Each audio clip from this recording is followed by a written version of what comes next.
My late husband left a letter. He told me to open it exactly 5 years after his death. Yesterday was that day. With trembling hands, I took the envelope from the cedar chest.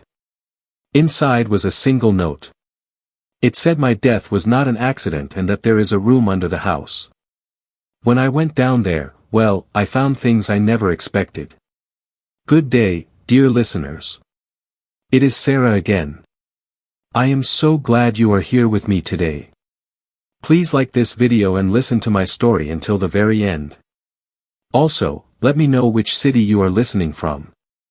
I love seeing how far these stories travel across the country. My name is Martha Sullivan and I am 73 years old. I live, or rather I lived until 5 years ago, in a white farmhouse on Miller Road just outside of Clear Creek, Pennsylvania. I raised 3 children there, buried my prize-winning roses every winter, and made Sunday pot roast in that kitchen for nearly 40 years. It is a quiet place in a quiet town. The kind of American town where people wave from their porches and neighbors bring over a warm casserole when they see an ambulance in your driveway. I was happy there. I was truly happy in that way you can only be when you do not yet know what is hiding right beneath your feet. My husband, Thomas, died on a Tuesday in late October. The death certificate listed the cause as cardiac arrest. He was 69 years old, carried a little extra weight around the middle, and his doctor had been nagging him for years to cut back on the salt and red meat. Everyone said it made sense. His son, Jason, Thomas's boy from his first marriage, flew in from Phoenix. He gave a very moving speech at the funeral about what a stellar man his father was. Then, he spent 3 days straight going through every single filing cabinet in Thomas's home office. I was too numb from the grief to think much of it at the time. Grief has a cruel way of making even the most obvious things invisible. What I remember most about those first few weeks was the heavy silence. Thomas had been a loud man. Not in a bad way, but he just filled a room by being in it. He hummed while he ground the coffee beans. He laughed way too hard at his own jokes. He left every single cabinet door in the kitchen open and denied it every time I pointed it out. When he was gone, the house felt like a museum I was just visiting. I moved through the rooms like a guest. The first real warning sign came 3 months after the funeral, though I did not have a name for it then. Jason called to say he and his wife, Brenda, were coming up for a weekend visit. There was nothing unusual about that on the surface. But when they arrived, Brenda walked straight to the basement door without asking and tried to turn the handle. It was locked. I had started locking it out of habit because Thomas kept his expensive power tools and old tax records down there. He had always asked me never to let anyone rummage through his things without him. When the handle did not turn, Brenda just smiled that thin smile of hers and said she must have mistaken it for the pantry. I noticed it, though. I noticed it the way you notice a strange smell in a room that you cannot quite identify. Over the next year, other small things started to pile up. Jason asked me twice if Thomas had ever mentioned updating his will. Brenda started complimenting the house in that specific way people do when they are already imagining it empty of your belongings. Then there was the phone call I overheard. Jason was in the kitchen speaking low and fast into his cell phone. He said, "Not yet, she doesn't and oppose, know anything." When I walked into the room, he immediately changed the subject to the Steelers game. Look, I am 73, but I am not deaf and I am certainly not foolish. But at that point, I had no proof of anything. I only had that slow accumulation of unease that settles in the pit of your stomach when you have lived long enough to know when something is wrong. And then there was the envelope. Thomas had handed it to me himself 2 weeks before he passed away. He pressed it into my palms after dinner one night while the evening news was playing quietly on the television. He looked me dead in the eye and said, "Martha, put this somewhere safe and do not open it for 5 years. Promise me." I laughed and asked him why he was being so dramatic. He did not laugh back. So, I put it in the cedar chest at the foot of our bed, tucked way under our wedding quilt. I kept my promise. 5 years to the day, I sat at my kitchen table with my morning coffee going cold. The envelope was right there in front of me. My hands were shaking. I tried to tell myself it was just the arthritis acting up. Inside was a single index card. It was written in Thomas's cramped, careful handwriting. It said, "My death was not an accident. Under the house, there is a room." I read those words 3 times. Then I sat very still for a long, long time, just listening to the house breathe around me. I heard the tick of the grandfather clock and the hum of the old refrigerator. These were the ordinary sounds of an ordinary morning that had just stopped being ordinary forever. I finally got up and went to the basement door. I unlocked it and flipped the switch. The stairs were the same wooden stairs I had walked down 1,000 times to do the laundry. The bare bulb on the pull cord cast that same sickly yellow light. The washer and dryer were right where they always were. Thomas's long workbench ran along the far wall. Nothing looked different. Nothing felt changed. And yet, standing at the bottom of those stairs, I knew something was there.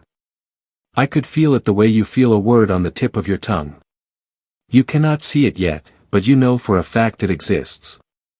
I did not go looking for the room that morning. I went back upstairs, sat down at the table, and stared at my husband and Appo's handwriting for 2 hours. I am not exaggerating. The coffee turned to ice. The morning sun moved across the linoleum floor just like it always did, slow and indifferent. Not an accident. He had known. Whatever happened to him, he saw it coming.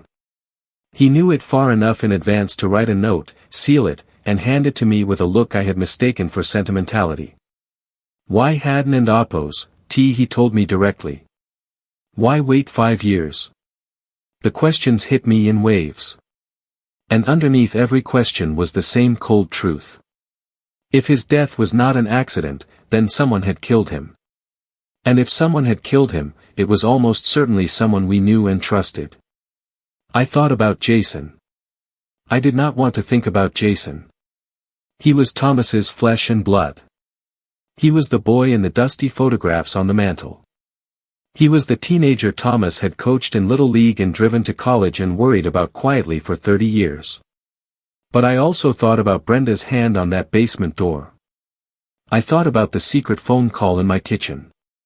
I thought about the way Jason had spent those 3 days after the funeral digging through filing cabinets while I was too broken to ask what he was looking for. Then there was the matter of the will. Thomas had updated it 18 months before he died. He had not shared the details with me. He just said everything was taken care of and that I would be provided for. I trusted him. After the funeral, the family lawyer, a man named Mr. Henderson who had handled our affairs for decades, read the will. The house came to me. A small savings portfolio came to me. To Jason, Thomas left a lump sum of $50,000 and a storage unit in Pittsburgh that I never even knew we owned. It had seemed straightforward back then. Jason had acted satisfied. He did not contest a single thing. But had he expected more? Was there something in the will or something hidden beneath this house that Thomas had changed or removed? I folded that index card and tucked it deep into the pocket of my house dress. I was terrified. I want to be honest about that with all of you. I am an elderly woman living alone on a country road. The idea that my husband had been murdered was a weight sitting heavy in my chest. It did not make me feel brave. It made me feel sick to my stomach.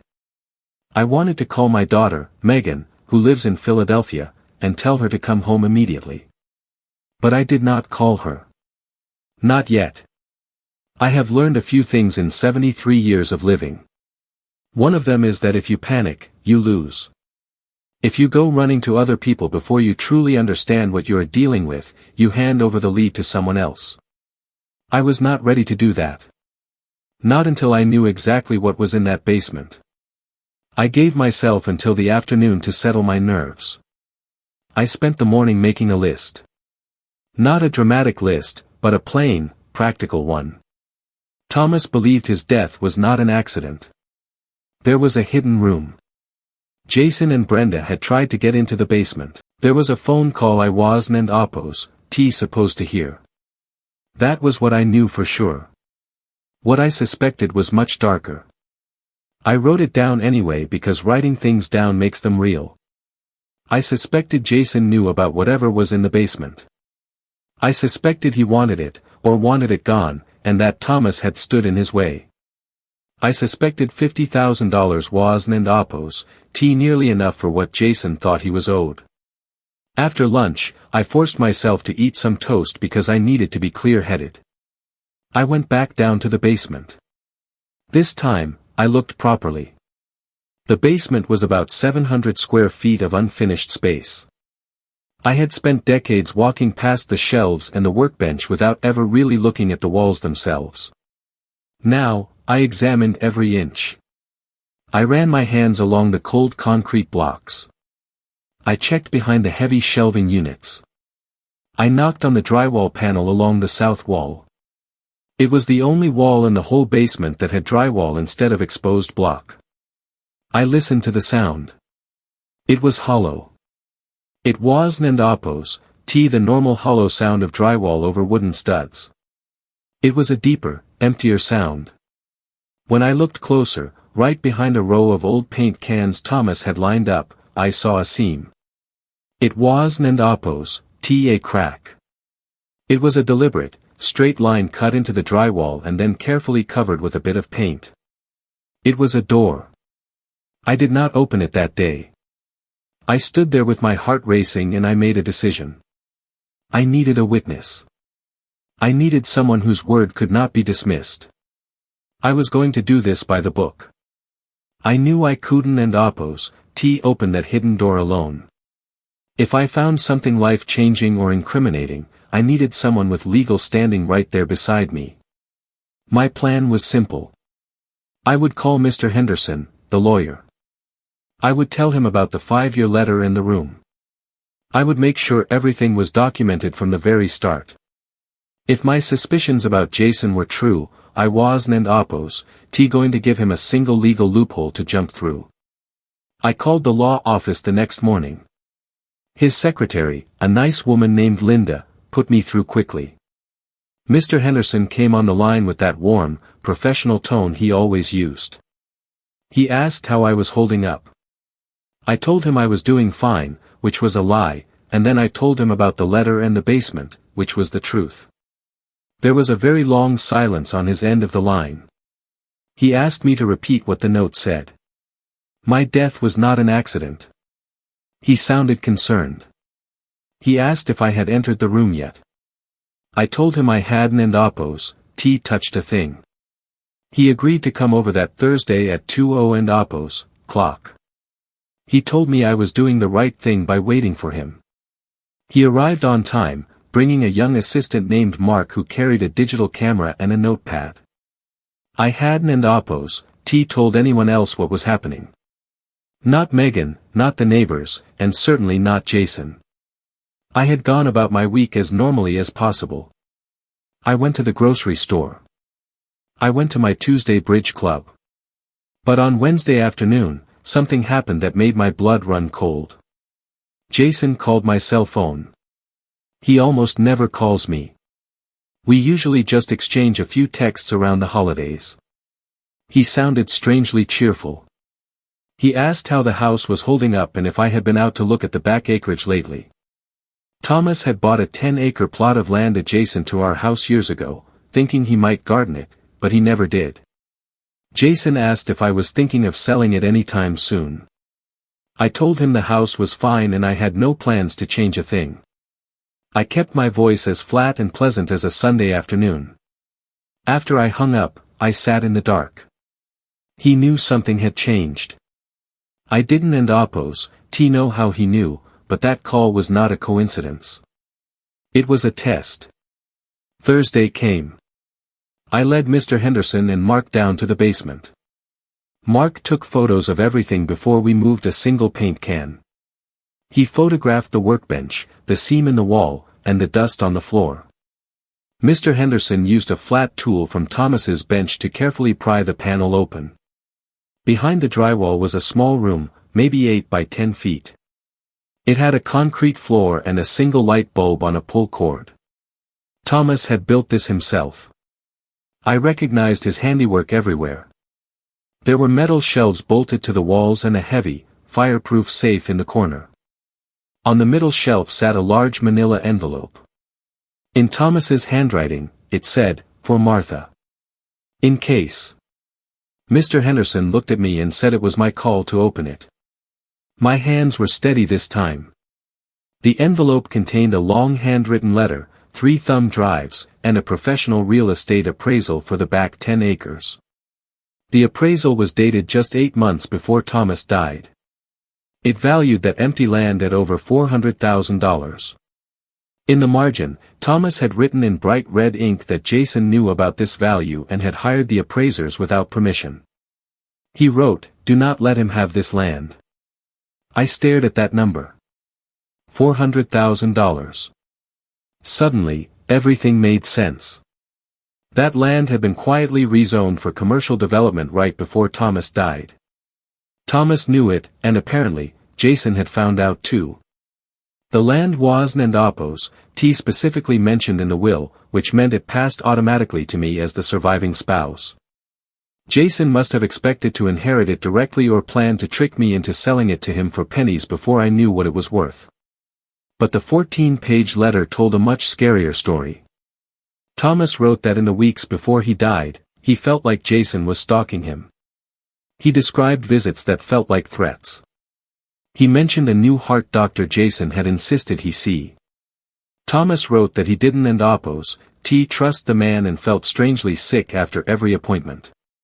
He wrote, "I don't know if I am being paranoid, but I know Jason needs that money and he isn't going to wait for nature to take its course." Mr. Henderson looked very grim. He told me we needed to talk about next steps. We agreed on a plan right there in that small, hidden room. First, he would have the thumb drives examined by a specialist. Second, he would pull the full title history and rezoning records for the land. Third, and most importantly, he was going to contact the county sheriff to request a formal review of Thomas's death certificate. I held on to that plan like a lifeline. The thumb drives took 4 days to process. On the second day, Jason called again. This time, the cheerfulness was gone. He said he heard I had the lawyer over at the house. I didn't ask how he knew. It didn't matter. What mattered was that he was confirming he was watching me. I told him it was just a routine estate matter. He snapped that it had been 5 years and there shouldn't be any matters left to settle. I told him he would be surprised what turns up after 5 years. That evening, Brenda sent me a text. She said they wanted to come by the following weekend just to visit. The friendliness was so fake I could almost hear her gritting her teeth while she typed it.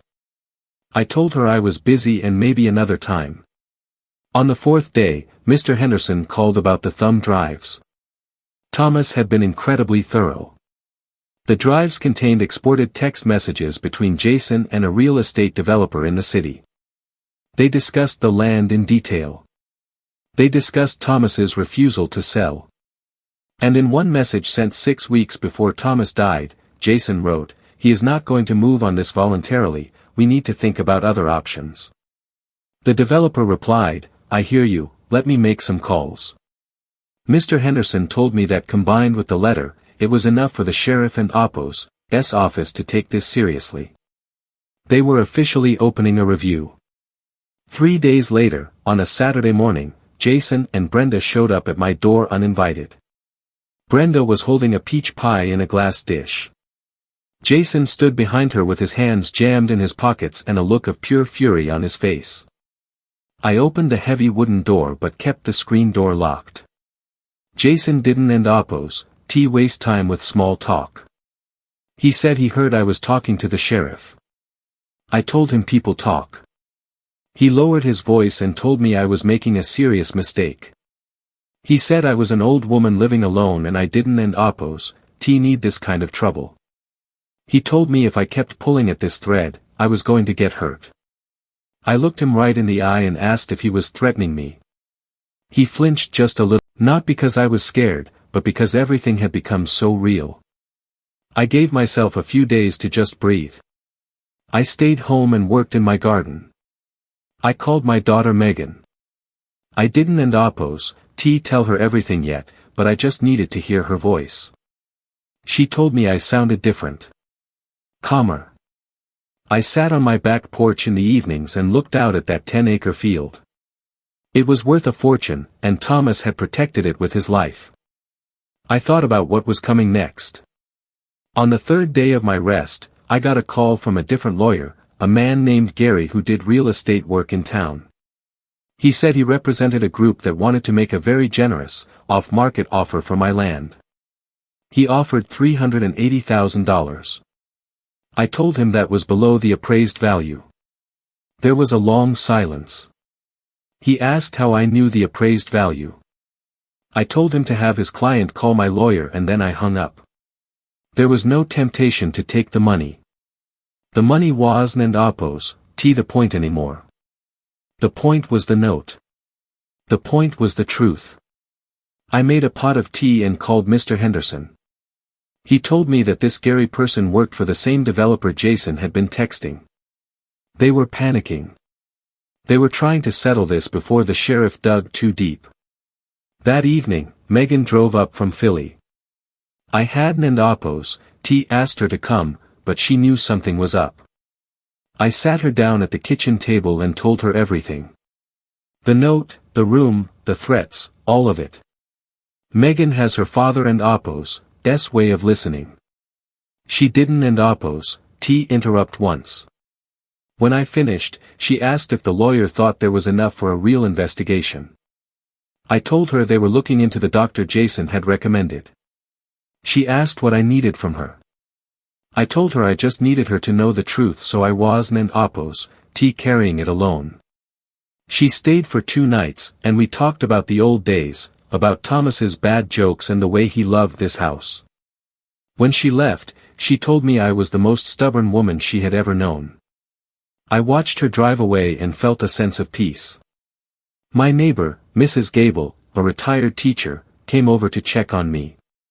She had noticed the extra cars in my driveway.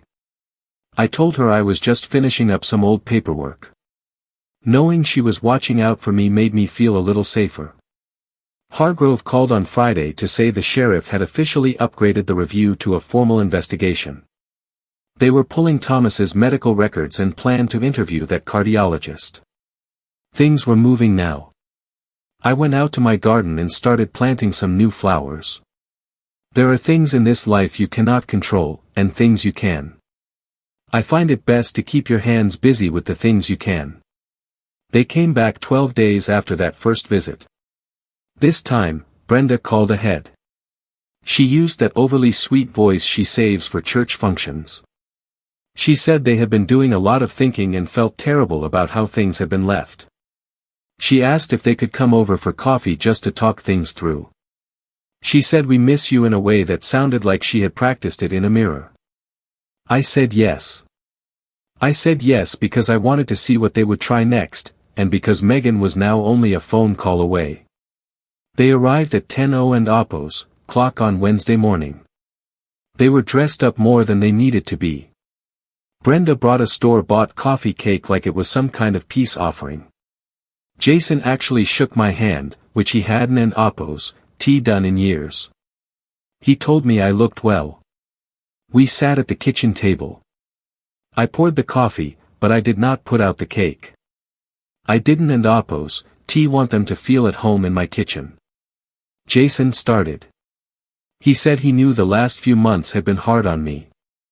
He said grief does strange things to the mind, especially after a long time has passed. He suggested that sometimes people go looking for secret meanings because they can accept that a loved one just passed away naturally. He was using this gentle, patient voice like he was talking to a child. He was actually trying to tell me I was losing my mind. I let him talk. Then Brenda took over. She said they were worried that this business with the lawyers and the sheriff was going to be very stressful and very public. She said I was going to be dragged through the mud for nothing because there was nothing to find. She reminded me that the doctors had confirmed heart failure. She asked why I would want to put myself through all that pain. I looked her right in the eyes and said, because Thomas asked me to. That shut them both up for a second. Jason leaned forward and the mask slipped just a little. He asked what exactly Thomas had asked me to do. I just asked him what he thought his father had asked me. He looked down at the table and then tried a different tactic.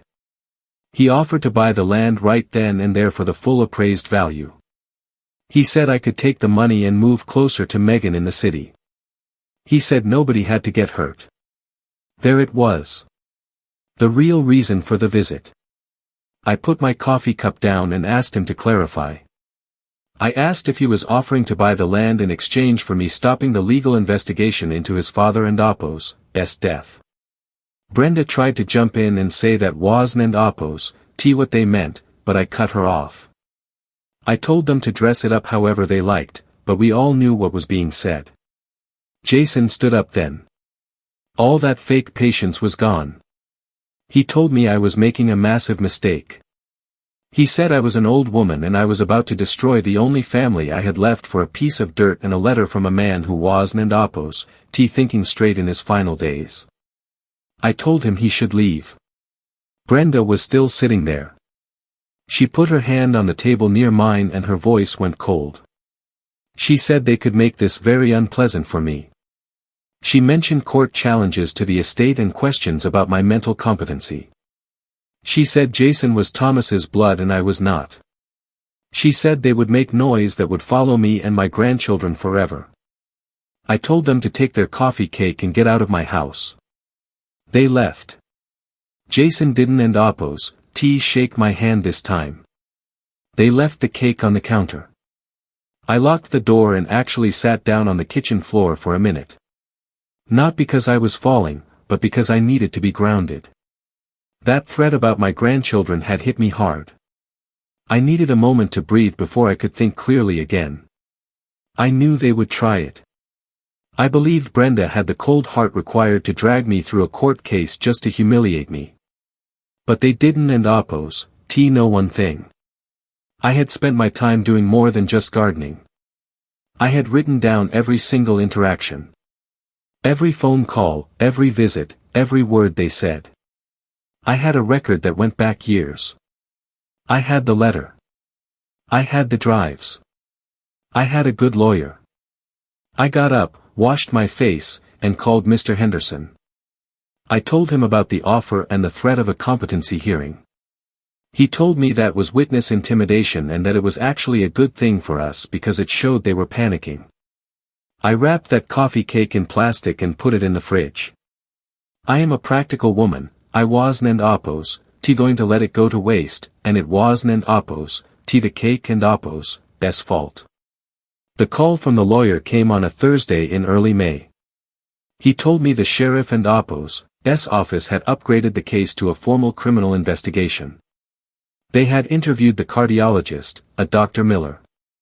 Apparently, his notes from Thomas's last visit mentioned that Thomas was worried about family pressure and felt sick in a way that didn't and Appo's match his heart condition. The doctor had even suggested a specialist, but Thomas never made it to that appointment. I watched a cardinal land on my bird feeder while I listened to the news. I asked about the thumb drives. He said the messages between Jason and the developer had been subpoenaed. The developer was already starting to cooperate with the police to save his own skin. He claimed Jason had approached him years ago with a plan to get that land, and when Thomas wooed and Appo's sell, Jason said he would handle the situation. 2 days later, the lawyer asked me to come to his office. He was meeting with the lead investigator, a Detective Vance. He wanted me to be there. He didn't and Appo's say it, but I knew Jason and Brenda would be there too. This was going to be the big meeting. I wore my favorite blue sweater, the one Thomas always said made my eyes sparkle. It felt like the right choice. The law office was in an old brick building downtown. The waiting room smelled like furniture polish and old books. Jason and Brenda arrived late. Jason looked like he hadn't and Oppos, T slept in a week.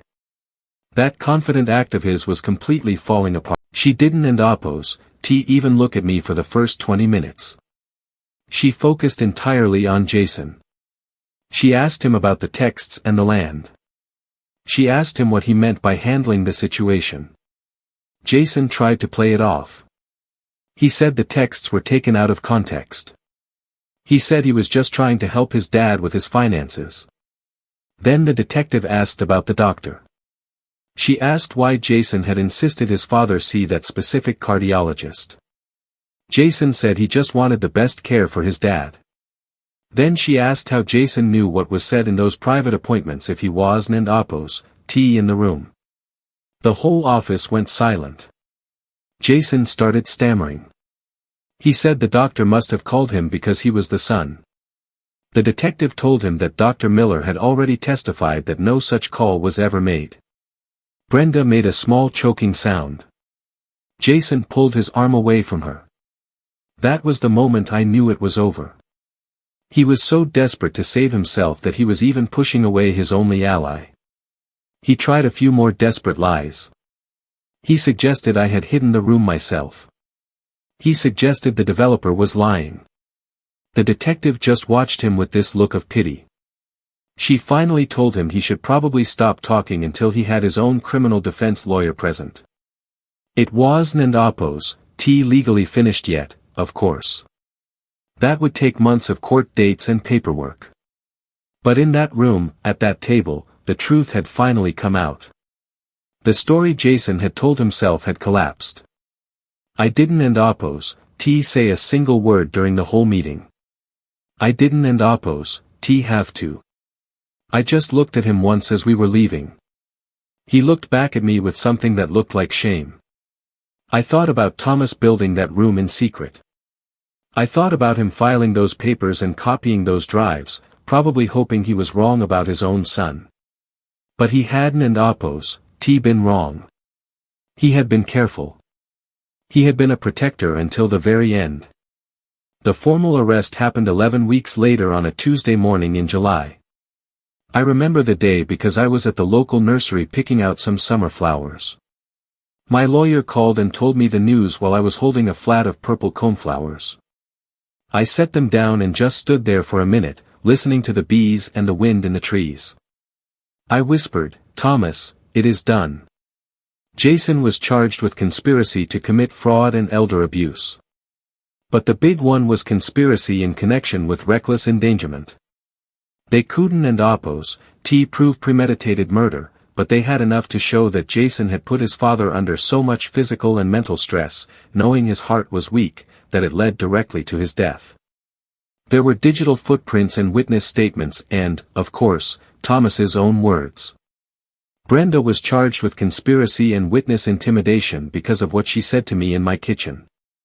The developer had pleaded guilty already and was telling the police everything. Even the doctor lost his medical license for failing to report the abuse he had seen. I didn't and Oppos, T go to any of the court dates except for the very last one. The sentencing was in November. Jason stood there in a dark suit and was sentenced to 6 to 12 years in prison. Brenda got 4 years. My daughter Megan sat next to me in the courtroom and held my hand the whole time. I didn't and Oppos, T cry in front of them. I had already done my crying at home. When we walked out of the courthouse into the cold November air, a young reporter asked me if I had anything to say.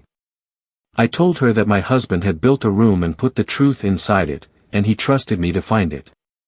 That was all I needed to say. The sale of the back acreage closed in December. I refused to sell to any developers. Instead, I sold it to a local non-profit that wanted to turn the land into a community garden and an educational farm for kids. I got a fair price for it. I put half the money into college funds for my grandkids. I gave a big chunk to our church's restoration fund, which was something Thomas always wanted to do. I kept the rest for myself, and for the first time in a long time, I felt truly secure. I had the hidden room in the basement properly finished and painted. I kept Thomas's old workbench in there, along with his tools and his old radio. Sometimes I go down there in the evening, turn on the classical station, and just work on something small with my hands. It is a peaceful place now. Mr. Henderson told me he had never seen a person handle something like this with so much strength. I told him that Thomas always said when things go wrong, you have to slow down, think clearly, and write everything down. He was a smart man, and I was just following his lead. Spring came early the next year. I repainted the front porch a soft green color that Thomas had always liked. I hired a local contractor to fix the kitchen ceiling and the back steps. The house felt fresh and new, and I think I did too. Megan ended up buying a house just 2 towns over. We walked through the empty rooms together, and I know her father would be so happy to see us so close.